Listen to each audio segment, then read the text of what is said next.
बिस्मिल्लाहिर्रहमानिर्रहीम, अस्सलाम वालेकुम। आप देख रहे हैं स्पोर्ट्स फ्लिक्स और मैं हूं हमजा शफीक। तो जनाब, दूसरे टेस्ट मैच में भी शिकस्त के जो बादल हैं वो मंडला रहे हैं और फिलहाल तो रावलपिंडी में बादल बरस रहे हैं। अगर ये मैच वॉश आउट ना हुआ तो वाइट वॉश के चांसेस जो हैं वो बहुत ज़्यादा बढ़ते जा रहे हैं, जो कि सूरत हाल में इस वक्त नजर आ रही है। 42 रन इस वक्त बना चुके हैं और अगर टारगेट की बात की जाए तो मजीद 143 रन जो हैं वो इस वक्त बांग्लादेशी टीम को चाहिए। जिस तरह से अग्रेसिव क्रिकेट खेली गई, सिचुएशन को समझते हुए ओपनर्स ने जिस तरह से अटैकिंग क्रिकेट खेली और उसमें हमने देखा कि वो कामयाब भी हुए। शान मसूद बिल्कुल क्लूलेस नजर आए कि इतने शॉर्ट टाइम में मैं किस तरह से क्या फील्ड प्लेसमेंट करूं। इस पर बात करेंगे और थोड़ी सी बात की जाएगी पाकिस्तानी बैटिंग लाइनअप पर, क्योंकि अरसा दराज से यही मसले मसाइल चलते आ रहे हैं। अगर बॉलर्स परफॉर्म करते हैं तो बैटिंग लाइन के हाथ पांव फूल जाते हैं, वो रेत की दीवार साबित होती है। इस सारी सूरत पर बात करेंगे। फॉर्मर कैप्टन सलमान भट्ट साहब हमारे स्टूडियो में मौजूद हैं। इसके साथ साथ हमें ज्वाइन किया है अहमद सईद साहब ने। Welcome to both of you जी। भट्ट साहब, क्या समझते हैं? 42 रन बना चुके हैं, 143 रन इस वक्त रह गए हैं और कल का पूरा दिन अभी पड़ा हुआ है। लकीली अभी बारिश होगी, वरना तो शायद इसी में सम अप करके चौथे पांचवें दिन तक जाते ही ना, और ये मैच अगर ओवरऑल देखा जाए तो 3 दिन में सम अप हो जाता। देखिए, सबसे पहले तो बांग्लादेश को जितना उनकी तारीफ़ की जाए कम है। The way they have conducted themselves. देखें, वो उनकी ज़रा सिचुएशन देखें कि वो जिस मुल्क से आए हैं। बिल्कुल। अभी हम सुन रहे हैं ना, एक फॉर्मर क्रिकेटर अपने बयानात में कह रहे हैं जी इस मुल्क में ये है, ये प्रॉब्लम है, ये प्रॉब्लम है। उससे ज़्यादा प्रॉब्लम से ये टीम आई है और अपने से रैंक हायर टीम को कम्पीट करने आई है और विद बंच ऑफ यंगस्टर्स। ठीक है, एग्जैक्टली। और जस्ट चेक के the kind of mindset they have been. उन्होंने आपको हर डिपार्टमेंट में आउट क्लास किया है। एग्जैक्टली। ठीक है, उन्होंने पिच रीडिंग से लेकर प्लेइंग 11, उनकी फास्ट बॉलिंग, उनकी स्पीड, उनकी एक्यूरेसी, उनकी परसिस्टेंस, उनकी बैटर्स की शॉट सिलेक्शन और अंडर प्रेशर का जो रिस्पांस उन्होंने टेस्ट मैचेस में दिखाया। यानी कि दोनों टेस्ट मैचेस में एक मोमेंट ऐसी आई जहां पर वो डाउन एंड आउट हुए और वहां से उन्होंने वापस फाइट बैक किया और उस एक्सटेंट पे चले गए कि उन्होंने गेम कंट्रोल कर ली और पहला मैच भी जीत लिया। और अभी फिर एक ऐसी पोजीशन में है जहां कल पूरे दिन का खेल अगर होता है तो उन्होंने 143 रन बनाने हैं, जो कि चौथी इनिंग्स में पांचवें दिन कैन बी टफ। लेकिन इट कैन बी टफ कि अगर ऑपोजिशन का रिस्पॉन्स भी हो ना। पाकिस्तान की बॉलिंग में तो वो वेनम ही नजर नहीं आ रहा। अभी तो कोई मिरेकुलस परफॉर्मेंस, कोई मौजज़ा ही होगा जो पाकिस्तान को इस मैच में वापस लाएगा। अगर आप कप्तानी देखें, बेटर। पिच रीडिंग देखें, बेटर।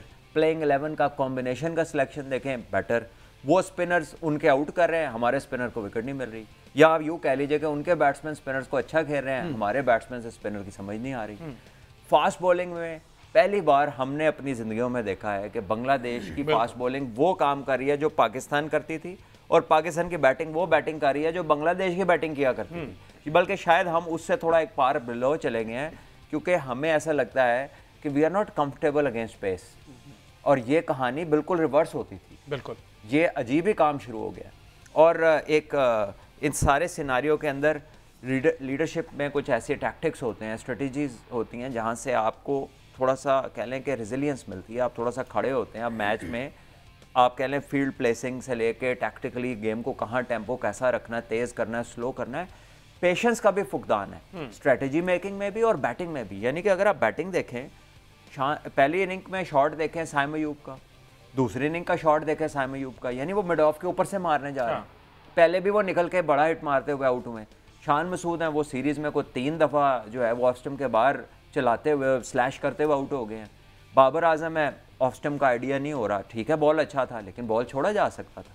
टॉप लेवल के प्लेयर ये गेंद नहीं खेलते जब स्पेशली इस तरह हो रहा हो या से बॉल स्विंग हो रहा हो। तो आई थिंक कि हर चीज़ में बांग्लादेश ने सुपीरियरिटी शो की है अभी तक इस सीरीज़ में। तो देखते हैं पाकिस्तान क्या रिस्पॉन्ड करता है। अच्छा, चूंकि अब ये सेकंड इनिंग्स, पहली ठीक है 274 तक आप गए, एक अच्छी पार्टनरशिप लगी। 0 पे अब्दुल्ला आउट होने के बाद 107 रन तक पार्टनरशिप लगी, अच्छा था। एक स्टैंड हम समझ रहे थे कि अब ये अच्छा खेलेंगे, सेटल हो गए। लेकिन जिस तरह से वहाँ पर शान मसूद आउट हुए, शान मसूद के अगर हमारे पास आउट पड़े हुए इन दोनों इनिंग्स के तो दिखाइएगा ज़रा, क्योंकि हमने दोनों इनिंग्स में देखा कि शान जो है क्लूलेस नजर आए। शायद बाहर जाती गेंदों को, वही आप भट्ट साहब वाली बात, जल्दबाजी का शिकार दिखाई दिए। तो जनाब, ये वो आउट थे सलमान भट्ट साहब, 2 तो अवे जाती बॉल्स को एज हुआ, कॉट बिहाइंड हो गए। हमजा, इस पे मैं ये कहना चाहूँगा कि मुझे शान की ना बात याद आ रही है प्री सीरीज़, जब आप कैप्टन्स बात करते तो उन्होंने कहा कि मैं इंग्लैंड में भी यही प्रैक्टिस करता हूँ कि ऑफ स्टंप के बाहर ना बॉल छोड़ना कम है। अच्छा, तो अब आप देखें कि वही चीज़ शायद उन्होंने इस पे वाकई बहुत काम किया, प्रैक्टिस की, लेकिन वो सक्सेसफुल नहीं हो सकी क्योंकि सर्टन कंडीशंस में सर्टन लाइंस और सर्टन बॉलर्स के आगे आपको कुछ देर ऑफ स्टंप के बाहर गेंद छोड़ना पड़ता, छोड़ना आना चाहिए। To be a successful test batter आपको गेंद ऑफ स्टंप के बाहर, स्पेशली ओपनिंग पोजीशन में, आपको पता होना चाहिए कि ऑफ स्टंप किधर है, और कई दफ़ा आपको अवॉइड करनी पड़ती है वाली बॉलिंग। उससे बॉलर भी थकता है और फ्रस्ट्रेट होकर आपको आउट करने के लिए आपकी जोन में आता है, और फिर वहां पे आप कैपिटलाइज करते हैं। अच्छा, मैं ये समझना चाह रहा हूँ आपसे कि इतना अवे छोड़ना भी मुश्किल होता है बॉल ऑफ स्टंप से, अगर ज्यादा अवे, अगर क्लोज हो ना विकेट अगर के, आपको तो आदत ही नहीं है छोड़ने की प्रैक्टिस में, तो ये गेम है मसल मेमोरी की। जो आपने इसको फीड किया हुआ है ना, वो ऑटोमेटिक टेक ओवर है। देखिए जब एक बॉल आता है ना 145 प्लस की स्पीड पे, जो कि नाहिद राना का आ रहा था, तो वहां पर 0.4 सेकेंड्स आपका रिएक्शन टाइम है, less than a second, 0.4 second. अब उसके अंदर आपको लगता है कि आप बॉल देखते हैं, लेते हैं, फिर डिसाइड करते हैं। नो, जो आपने मसल मेमोरी फीड प्रैक्टिस में की होती है वो ऑटोमेटिक टेक ओवर होता है। और यहाँ पर साफ दिखाई दे रहा है कि वो बेबस हैं कि बाहर का गेंद है, वो जाए जा रहे हैं, आउट होए जा रहे हैं, उसके ऊपर नहीं लग रही शॉट। तो पेशेंस भी मिसिंग है, और उस हद तक वो कमाल को नहीं पहुंचे कि फिर खेलना तो फिर लगे बल्ले में। तो ना वो उस तरफ कंप्लीशन पे पहुंचे हैं उस स्किल की, और बीच में अड़ गए। तो टेस्ट क्रिकेट में पेशेंस का होना बड़ा जरूरी है, अडेप्टेबिलिटी, कि अब आज मुझे छोड़ने पड़ेंगे बॉल। क्यों? आप काउंटी में खेल रहे थे, हो सकता है आपके अलावा 10 प्लेयर और अच्छे 4 बैट्समैन हो। पाकिस्तान टीम में वनरेबिलिटी है। अब्दुल्ला शफीक फॉर्म में नहीं है, सैम इतने फेलियर्स के बाद खेल रहा है, बाबर आउट ऑफ फॉर्म है, आज आके एक रिजवान और आगा थोड़ा थोड़ा स्कोर कर रहे हैं। तो ऐसे में अगर कप्तान रिस्पॉन्सिबिलिटी ना ले और वो अपनी खुली क्रिकेट खेलता रहे, तो लोग किसको ब्लेम करें, शायकीन किससे बात करें, या इवन पाकिस्तान क्रिकेट किसकी तरफ देखें। तो ये तो बड़ी गैर जिम्मेदाराना किस्म की शॉट्स हैं जो उन्होंने खेली। और टेस्ट क्रिकेट में आप भाई 4 दिन तो मुकम्मल कर नहीं रहे किसी मैच के, कभी बारिश एक दिन ले जाती है, वो नहीं लेती तो 1.5 दिन वैसे ही गुजर जाता है। आपको जल्दी है किस बात की? हाँ अहमद सईद साहब, क्या स्टैट्स हैं जी आपके पास? हाँ, ये जो बात चल रही है उसको अगर मैं कंटिन्यू करूं, टेस्ट क्रिकेट जिसे जेंटलमैन गेम कहा जाता था, उसमें एक इस्तेलाह होती थी वेल लेफ्ट, और वेल लेफ्ट के ऊपर भी जो है बॉल छोड़ने के ऊपर बिल्कुल वैसे ही क्लैप होती थी जिस तरह एक बॉल को मेरिट पे खेल के कवर ड्राइव की जाती है, स्ट्रेट ड्राइव की जाती है। तो टेस्ट क्रिकेट जो है, अगर आप उसको उस तरह से नहीं खेलेंगे जिस तरह से वो डिजर्व करती है उसको खेलना, तो मेरा ख्याल है कि उसका यही रिजल्ट निकलेगा कि आप जो है, आपने कौम को पॉजिटिव क्रिकेट और इंटेंट, शान मसूद ये बात में ऑस्ट्रेलिया से करते चले आ रहे हैं, ऑस्ट्रेलिया की भी उनके निकाल के देखनी है वाली को। अहमद, हर बंदे ने डिफरेंट मौकों पे डिफरेंट चूरन बेचा है, लेकिन मसला पता है क्या, ये कौम खरीदती है चूरन। चाहे जैसा मर्जी हो, खराब हो, 2 नहीं 10 नंबर हो, ये कौम खरीदती है। अब ये चूरन आ गया था नंबर्स का कि जी वो देखे जी दूसरे इंग्लैंड वाले कितना पॉजिटिव खेल रहे हैं। अच्छा, इंग्लैंड खेल रहा है, ओ भाई वो तो वर्ल्ड टेस्ट चैंपियनशिप के फाइनल में ही नहीं पहुंच रही, जीत तो ऑस्ट्रेलिया रही है। आप विनिंग बंदे का मॉडल क्यों नहीं देखते? आप एक ऐसी टीम को क्यों देखते हैं जो 1-2 सीरीज जीती, उसके अलावा वो अपने घर से निकलती फैंटी खाती है? 3 दिन में सेटल कर रहे हैं। अगर स्टैट्स देनी है तो वो स्टैट्स विनिंग टीम के दें, उसका एक मुकम्मल वो पेश करें ना, अपनी मर्जी को उठा के ना पेश करें। इंग्लैंड के स्टैट्स निकालें जरा, इंग्लैंड के अंदर, इंग्लैंड के बाहर, आपको सूरत हाल सामने हो जाएगी। 4 टेस्ट मैच खेलने में थे, इंडिया क्या हासिल हुआ था?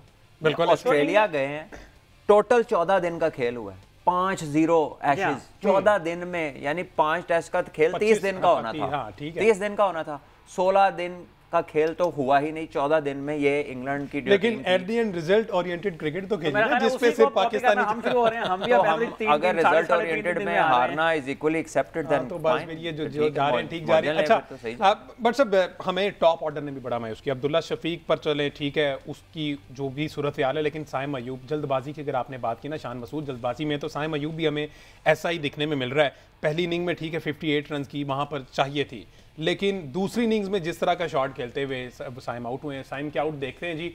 अच्छा, एक ब्रेक लेते हैं, ब्रेक के बाद आपके साथ ये इसी को कंटिन्यू करते हैं। स्टे विद अस।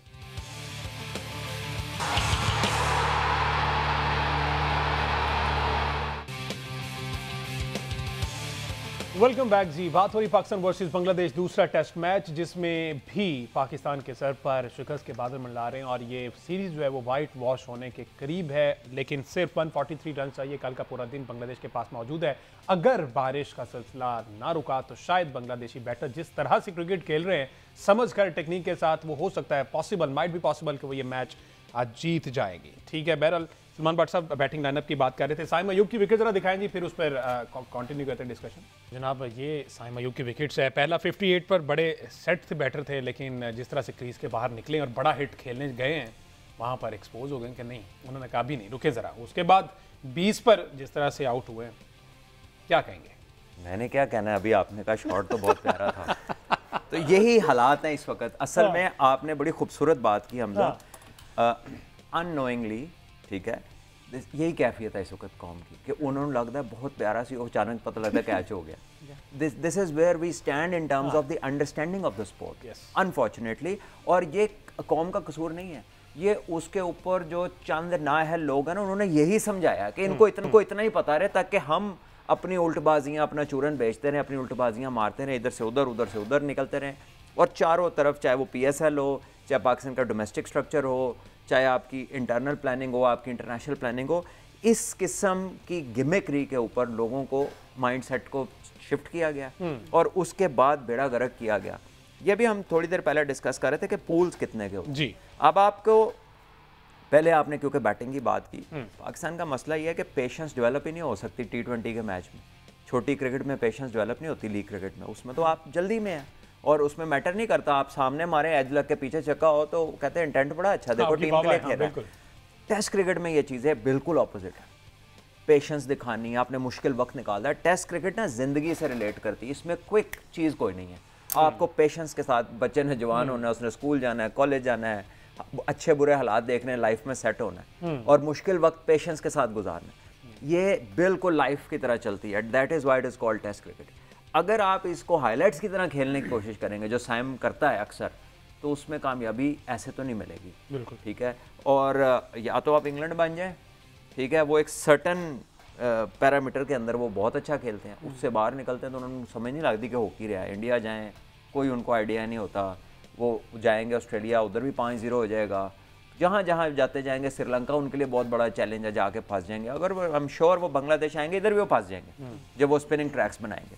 तो बात यह है कि पाकिस्तान ने अपने लिए क्या मॉडल चूज़ किया। एक आपका पहले कप्तान ऑस्ट्रेलिया खेलते थे, उन्होंने कहा ऑस्ट्रेलिया की तरह मॉडल बना दो। एक कभी काउंटी खेल गया, उसने कहा काउंटी की तरह पॉजिटिव खेलना शुरू कर दो। When will you people realize कि पाकिस्तान का जो अवेलेबल रिसोर्सेज है उस पर कौन सा मॉडल फिट बैठता है। और अगर आपने किसी का ही उठाना है तो आपके करीब तरीन जो है वो तो इंडिया का मॉडल है, अगर सक्सेसफुल मॉडल्स में देखना है। अगर आपने उससे भी ऊपर जाना है तो फिर ऑस्ट्रेलिया का दुनिया का बेहतरीन मॉडल है। ऑस्ट्रेलिया में तो स्ट्राइक रेट पे बहस नहीं हो रही, कभी उनके कमेंटेटर को, उनके प्लेयर को टेस्ट क्रिकेट में आपने ऐसी बातें करते नहीं सुना होगा, ठीक है। उनका वो आराम से खेलते हैं और वो वर्ल्ड चैंपियन है, टेस्ट में भी, वनडे में भी, हर जगह पर। हमें किस बात की जल्दी है, हमारा मैच चौथा दिन क्रॉस नहीं कर रहा, मुझे कोई जस्टिफिकेशन नज़र नहीं आ रही इस जल्दी की।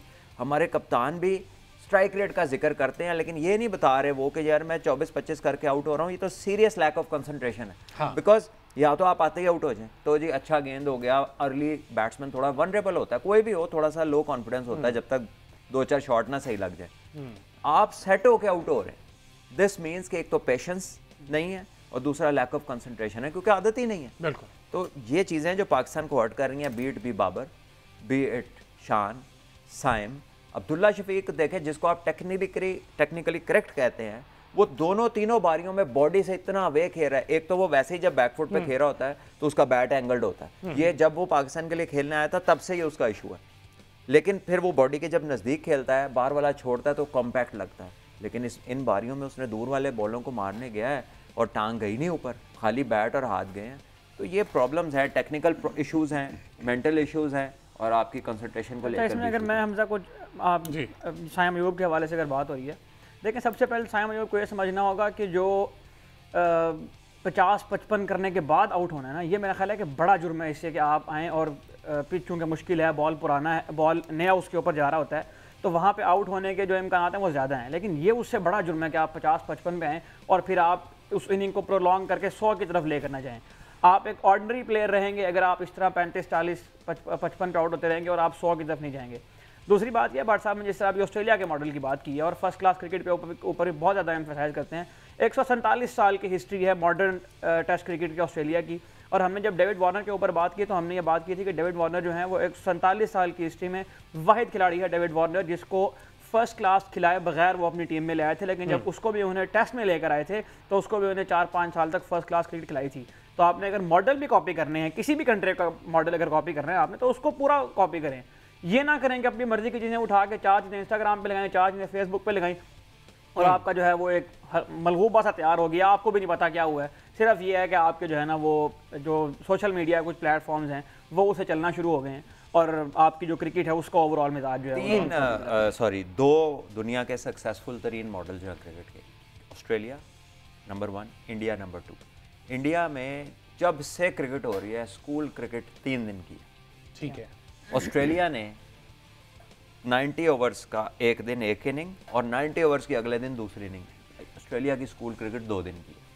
अब 90 ओवर्स जो बच्चे खेलेंगे और जो बच्चे 3 दिन का मैच रोज 90 ओवर खेलेंगे, उनकी ग्रोथ, उनकी अंडरस्टैंडिंग, उनकी पिच रीडिंग, उनकी पेशेंस, उनकी फिजिकल डेवलपमेंट, उनकी मसल मेमोरी, वो पीजीएल वालों में से नहीं, वो हर चीज टेस्ट क्रिकेट से रिलेट करती है। और जब आप टेस्ट क्रिकेट खेल जाते हैं तो बाकी फॉर्मेट आसान हो जाते हैं। ये बात सबको मालूम है जितने लोग क्रिकेट खेलते हैं। लेकिन हम किसको धोखा दे रहे हैं मुझे ये समझ नहीं आती। जो हमारे लोग आके प्रोपोगेट करते हैं छोटे फॉर्मेट को for business financial reasons, absolutely fine, ठीक है, लेकिन उसमें भी क्रिकेट के स्किल्स तो चाहिए ना। अगर उसमें भी आपने बड़ा नाम बनाना है, वो भी जीतना है, तो क्रिकेटर तो पूरे हो ना। तो जो उनका होमवर्क है जिंदगी का, जो कि टीन एज में होना है, उस एज में भी अगर आप उनको किताब की जगह 3 सफ़े दे देंगे पढ़ने के लिए, तो वो कभी भी पूरी किताब के काबिल नहीं होगा। तो ये हम कर रहे हैं अपने बच्चों के साथ, खुद ही अपने आप को धोखा दे रहे हैं। We are shooting in our foot every day and then laughing at it. और फिर लोगों को झूठी तसलियां दे रहे हैं, नहीं नहीं ये ठीक हो जाएगा, ठीक हो जाएगा, सर्जरी हम कर रहे हैं, सर्जरी कर रहे हैं, ये तो अभी आए हैं। इनसे पीछे हर बंदे ने यही किया।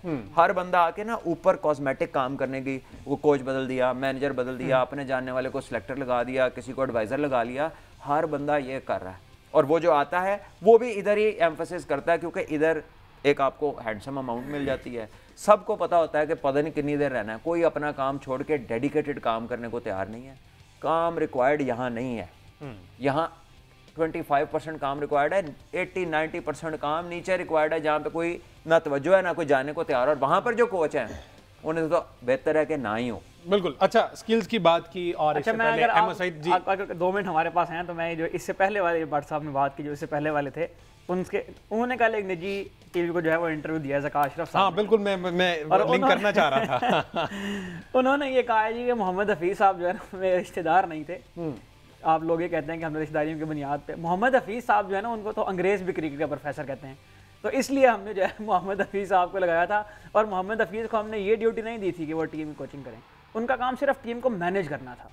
तो इनसे पहले वाले ने तो ये किया, जिसका मेरा ख्याल है कि एक्सटेंशन जो है। और बाबर आजम के बारे में उन्होंने क्लेम किया कि देखिए परफॉर्मेंस बेस हमने बाबर की कप्तानी नहीं ली थी। बाबर जिस तरह के उनमें फंस गए थे ना, वो जो कौन सा कॉर्पोरेशन था, साया कॉर्पोरेशन, उस सिलसिले में हमने बाबर को कप्तानी से हटाया था, वरना परफॉर्मेंस से हमें बाबर का कोई मसला नहीं था। तो अगर इस तरह से भर्तियां इस तरह से अगर निकाला जाएगा तो फिर क्रिकेट का अल्लाह याफिज़। बाबर की चूंकि बात हो रही है तो मैंने कहा कि अप्रोच की बात है। अभी तक कोई भी बैटर जो है वो 100 जेन में रख कर नहीं खेला, लेकिन एक हमारे पास बल्लेबाज था। अब आप इस बात से अंदाजा लगा लें, इसका मतलब है कि उन्हें लगता था कि वो बड़ा अच्छा कप्तान है। हाँ, क्योंकि हटाने की वजह क्वालिटी ऑफ कैप्टनसी नहीं थी, समथिंग एल्स। यस, ठीक है। और ये जाहिर है ज़का साहब को जितना मैं जानता हूँ, is a very reasonable person, but surely उनकी अंडरस्टैंडिंग ऑफ क्रिकेट ये नहीं है। This is what he was taught. ये वो चीज़ है जो उनको बताई गई थी, और जिनको वो प्रोफेसर कह रहे हैं उन्होंने ही बताई होनी है। अच्छा, या और 2-4 होने उनके पास। मैं नहीं कह रहा कि एक नहीं बताई होगी, हो सकता है उन्हें डिफरेंट लोगों ने बात कही हो और उन्होंने सोचा हो कि यार ये क्रिकेटर्स हैं, सीनियर प्लेयर्स हैं, बड़े एस्टैब्लिश करियर्स हैं इनके, तो ये ठीक कह रहे होंगे। लेकिन एंड ऑफ द डे आप देख लीजिए कि नथिंग हैज़ पेड ऑफ, क्योंकि आपने हर जगह शॉर्टकट्स क्रिएट किए हैं। अगर कोई ऐसी बात नहीं थी तो आप 10 बंदों का इंटरव्यू करके रख लेते ना। हाउ कम के एक ही बंदा आया, वही पिक किया, वही बंदा लगा दिया, ठीक है, without any experience, without any courses, without any manager experience. कोई ऑर्गेनाइजेशन में मैनेज किया, कोई उन्होंने कोई टीम चला दी। और फिर सबसे बड़ा जो ब्लंडर पाकिस्तान में हो रहा है, बड़े सीनियर लोग हैं, बात यह है कि आप एक टीम के साथ खेलते आ रहे हैं, आप उनको टॉप पोजीशन पे मैनेज नहीं कर सकते। सारी दुनिया में अगर कोई रूल है ना कि जी 5 साल कम से कम उनके साथ आप नहीं जाएंगे, तो उसकी एक वजह है, आपके रहन सहन में लाइकिंग डिसलाइकिंग्स डेवलप होती हैं। फिर आप मेरिट पे फैसले नहीं कर पाते। तो ऐसे ही है कि जैसे जो फैसले की पोजीशन है उसमें फिर यारी दोस्तियां नहीं रहती। तो you can't eat your cake and have it too, मैं एवी रखा तो मैं एवी रखा। आप उनको एक साइड पे करें, उन्हें फिर कहें कि जूनियर लेवल पे जाएं, वहां पे जाके कोई रिजल्ट्स दें और उसके बाद ग्रेजुअली उनके साथ ग्रो करें। और बट साहब टिल नाउ अभी तक यही चल रहा है। सरफराज आज कीपिंग कर रहे हैं और 12 सितंबर से जनाब वो मेंटोर और उनके अंडर जनाब यही सीनियर प्लेयर जितने भी हैं वो खेलेंगे। वो अब खेलेंगे। हाँ। और what if he loses few games, whatever he loses a few catches, now he is in a position of mentor और head coach उससे नीचे है और वो उसको कहेगा चलाओ अभी जरा बाहर तुम्हें मैं कैच कराऊं या तुम्हें ये क्या कर रहे हो तुम, इमेजिन वो ही इज अंडर हिम। तो ये कॉन्फ्लिक्ट ऑफ इंटरेस्ट है, नथिंग टू से, या तो वो रिटायर हो जाए, हाँ ठीक है, और यहाँ और फिर रिटायर होने के बाद अगेन फिर कहीं टाइम गुजारें, गालिबन 30+ हैं अब सैफी भाई, 40 के करीब है, लेकिन कहीं टाइम गुजारे ना, कहीं कोचिंग रोल में, मेंटोरशिप के रोल्स में, या किसी ऑर्गेनाइजेशन के साथ।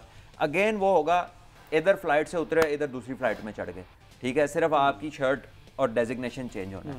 सो nothing to take away from him, उसके करियर है, अच्छा करियर है, शानदार उसमें परफॉर्मेंसेज हैं, बट ये एक डिफरेंट लाइन है, इसमें कॉन्फ्लिक्ट ऑफ इंटरेस्ट है।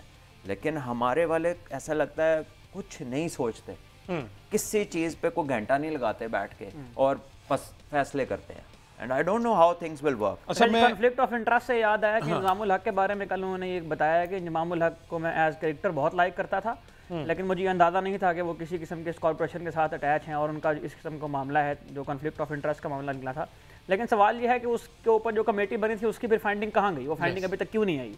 जो भी जिम्मेदारान है पीसीबी में, जो हम ये बात करते हैं कि आपने एग्जाम्पल सेट करनी है, आगे बढ़ना है, तो उसकी फाइंडिंग कहाँ है उस कमेटी? अच्छा भट्ट साहब, आपसे मैं जानना चाहूंगा, ये कभी भी ऐसा नहीं हुआ जब से आप क्रिकेट देख रहे हैं, क्रिकेट खेल रहे हैं, कोई भी इस तरह की हैपनिंग होती है उसके बाद कहा जाता है कि जनाब ये कर देंगे वो कर देंगे, थोड़ी सी हाइप क्रिएट की, आवाम का जरा गुस्सा ठंडा होने दिया, उसके बाद जैसा चल रहा है वैसा ही चलता रहे? या कभी ऐसा हुआ है कि जो मेन कैरेक्टर थे उनको कैफरे किरदार तक पहुंचाया गया? हमारे इधर ना हमजा लोगों को दिखाने के लिए जो है ना वो मूवमेंट्स की जाती हैं, लोगों को दिखाने के लिए फैसले किए जाते हैं।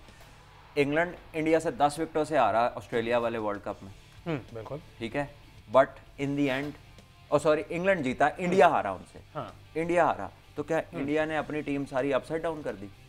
क्या सारे कुछ तब्दील कर दिया? क्या बटलर नहीं हारा वर्ल्ड कप में? कितनी बुरी तरह इंडिया का वो जो था वो हार के गया, क्या उन्होंने उसको रिलीज कर दिया उसकी पोजीशन से? जब आप किसी में ट्रस्ट शो करते हैं तो बैड फॉर्म या एक बुरा टूर्नामेंट उसका हिस्सा है, बट आपको बिलीव होना चाहिए कि ये जो बंदा है, इंसान है ना, 10 आउट ऑफ 10 जिंदगी तो नहीं गुजार सकता, वो 10 आउट ऑफ 10 तो बनाने वाले की जात है, उसने तो कहीं ना कहीं अनस्टेबल होना है, लेकिन आपको ये यकीन होना चाहिए कि इसमें क्रेडेंशियल्स हैं और आप फिर उसको बैक करें। ये बंदा ला के लगाते हैं और पहली गलती का इंतजार कर रहे होते हैं, और अगर इनका बंदा अपना हो या जिससे ये खुद सेटिस्फाई हो तो फिर ना उसकी गलती देखते हैं ना उसकी कामयाबी, बस फिर कहते हैं कि गेम चुक कर रखो जो है। हाँ, तो ये वो चीज़ें हैं जहाँ पर पाकिस्तान सीरियसली प्रोफेशनलिज्म लैक करता है।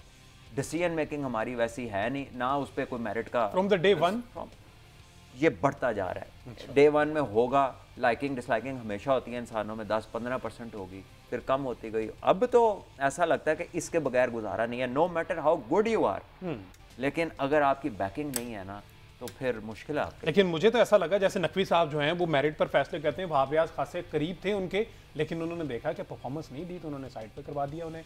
इसी तरह एक दो और चेहरे थे ऐसे, नहीं समझते कि नकवी साहब जो है वो तगड़े इस मामले पर, डिसीजन मेकिंग पावर है उनमें।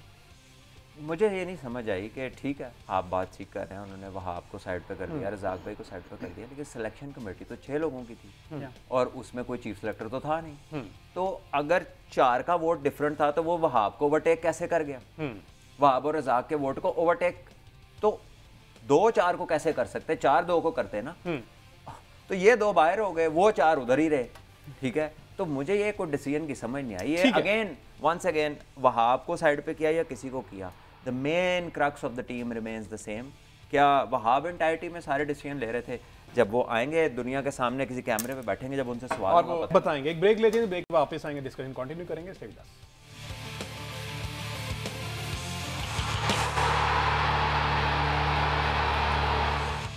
वेलकम बैक जी। बात हो रही Pakistan versus Bangladesh test series के बारे से, जिसका दूसरा टेस्ट भी अनफॉर्चुनेटली पाकिस्तान अब तो दिमाग न रह सका। जिस तरह की बॉलिंग, जिस तरह की बैटिंग रही, उस पर बात हो रही है। बाबर आजम की विकेट्स अगर हम देख पाएँ, जिस तरह से वो इन 2 इनिंग्स में आउट हुए, पिछले मैच में जिस तरह से आउट हुए थे, इन पर डिस्कस करते हैं कि बाबर आजम तो स्किलफुल बैटर थे, लेकिन इस खेप में रहते हुए बाबर को ऐसा क्या हो गया कि वो भी अब 50 करना भी भूल गए। 16 इनिंग्स जहां तक हमें याद पड़ती हैं, बाबर जो है वो 39-40 से आगे नहीं बढ़ पाए। दिखाएं जी। और ये लास्ट बॉल बट साहब 146 kph पे उन्होंने करवाई है, जो कि बाबर डेफिनेटली बीट हुए।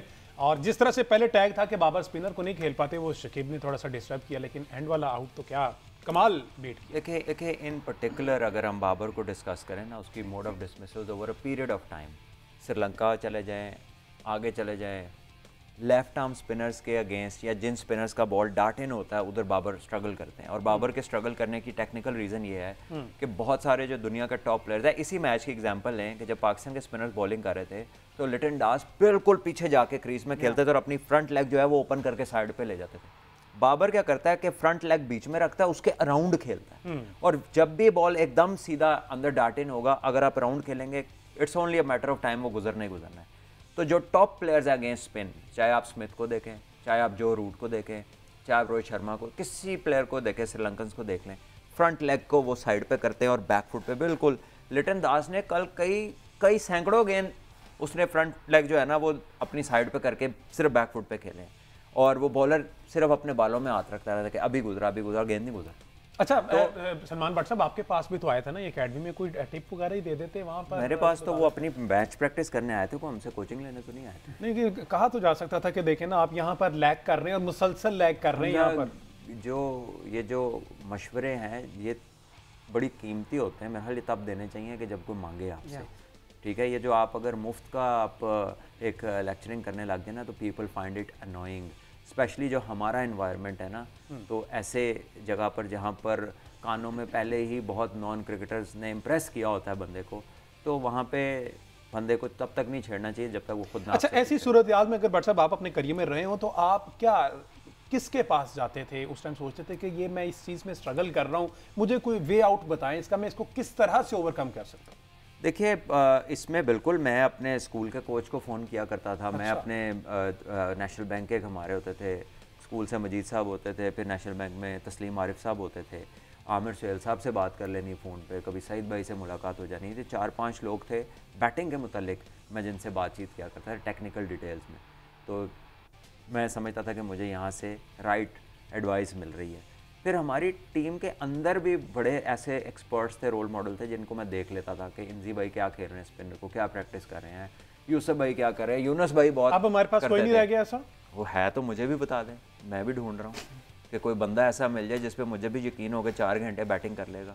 अब तो टीम 4 घंटे मुश्किल हुई है बैटिंग करना। तो आई थिंक कि पाकिस्तान का ये बिल्डअप है, ये कोई अचानक ये कोई हादसा नहीं हुआ, ये बिल्डअप है और हमने इस बिल्डअप को एक्सेप्ट किया है क्योंकि हमें समझ ही नहीं है कि ये हो क्या रहा है। और मज़े की बात है कि कुछ लोगों का गिला ठीक है, वो कहते हैं क्रिकेटर्स भी तो लगाए हैं, उन्होंने बढ़ चढ़ के हिस्सा लिया है इसको नीचे खींचने में आपकी क्रिकेट को। अच्छा, एक मशरा बाबर आजम को अगर आपके याद जी मैं दे दूं तो देखें, सचिन तेंदुलकर ने जब 100 सेंचुरियाँ कर ली थी ना, हाँ। उस वक्त भी वो रणजी ट्रॉफी खेलते थे। वाह। और बाबर आजम की तो अभी 9 हुई हैं, और बाबर आजम वो श्रीलंका और कनाडा और अमेरिका की लीगों में जाके अनकैप प्लेयर के साथ तो खेल सकते हैं, लेकिन बाबर आजम 4 डे क्रिकेट में क्यों नहीं खेल सकते? बाबर आजम इसके 2 फायदे होंगे। एक तो ये होगा कि जो हमारे बॉलर हैं वो भी जरा ग्रूम हो जाएंगे, आपके साथ ही उन्हें ना टॉप क्लास बैटर को बॉल करना, वो आपके सामने खेलने वाला बच्चा भी साथ ग्रूम होगा, वो आपको देख के सीखेगा, आप डिस्कस होंगे, ठीक है। आप जो है अगर आप अभी देखें इंडिया के प्लेयर्स सारे के सारे रणजी ट्रॉफी उनके लिए लाजमी है खेल। हमारी पॉलिसी कोई नहीं है ना अहमद, हमारी पॉलिसी कोई नहीं है। मादर पिदर ज़्यादा, जिसको मर्जी चाहे एनओसी दे दी, जिसको चाहे रोक लिया, वजह अब तो एनओसी का बड़ा सख्त हाथ कर दिया। बस सिर्फ उसामा मीर भट्ट साहब उसके लिए हुए हैं, वो ऑस्ट्रेलिया जो भी वो पिक हुए हैं, वो एनओसी की बात नहीं है, उन्होंने रखा सिर्फ उसामा को है और उन्होंने किसी को रखा नहीं है। इनकी कोई एनओसी का इशू आ रहा था, कोई नहीं रिलीज नहीं किया। 250 से ज्यादा प्लेयर्स ने रिक्वेस्ट की भैया, आपने रखा ही सिर्फ एक रखा, 4 को दी है ना एनओसी सीपीएल में, 4 को दी है। आप एक की बात कर रहे हैं, उसामा को तो अभी एनओसी नहीं मिला, सीपीएल का 4 लड़कों को मिल गया, तो जो आप बात कर रहे हैं वो तो हवा में ही रह जाती है। अच्छा, उसके बाद सेंट्रल कॉन्ट्रैक्ट में जो कुछ टर्म्स एंड कंडीशन अप्लाई की गई थी कि आपने ये वाली क्रिकेट खेलना जरूरी है, ऐसे करना वैसे करना, इसके बावजूद उस पर कोई इंप्लीमेंट अभी तक हो रहा है या अभी उसकी जरूरत नहीं पड़ी? अभी काम शुरू तो होने दें। अच्छा, हाँ, अभी तो डोमेस्टिक क्रिकेट शुरू होनी है, फिर लीगें आनी है, सब कुछ जो इससे जुड़ा हम सुन रहे हैं, ये एग्जीक्यूट होना it is going to be a पहाड़। ठीक है, let's see, इंशाल्लाह hope for the best के the best, yes, this is something you can do। और क्रिकेटर जो है वो फले फूले, क्योंकि ये वाहिद उम्मीद है क्रिकेट ही जो पाकिस्तान में इस आवाम को खुशी देती है। दुआ यही करते हैं कि अल्लाह ताला जो है सीनियर ओहदों पर जो बैठे हुए हैं उन्हें हिदायत दे और वो अच्छे फैसले करें, मेरिट पर फैसले करें। आज के शो से